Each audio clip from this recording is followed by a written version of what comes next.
Na-hurt ka na-disappoint ka okay lang yun. Kesa naman maging masaya ka, umiyak ka, pero ipagpag mo lang. Huwag kang mag-fall into that temptation na, sige kikimkimin ko, sige isipin ko, sige tatandaan ko. Let go and let God. Lalo pa sa mga bitterness, alam po ninyo, huwag na tayo mag-isip ng paghihigante. Pagpasa Diyos na lamang natin ang lahat. Yun naman din ang sabi niya, di ba? Vengeance is mine, not yours. Hayaan mo akong magigante para sa iyo. Sisiguraduhin niya na ito'y makikita ng mga taong sa atin ay nakasakit dati. Ibe-bless ka niya, malalaman ng mga nanira sa iyo. Itataas ka niya, malalaman ng mga nagchismis sa iyo.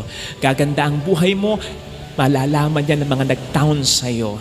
Makakaahon ka sa pagkakasala mo, malalaman niya ng mga naghusga sa iyo. Yun ang pangako ng Panginoon.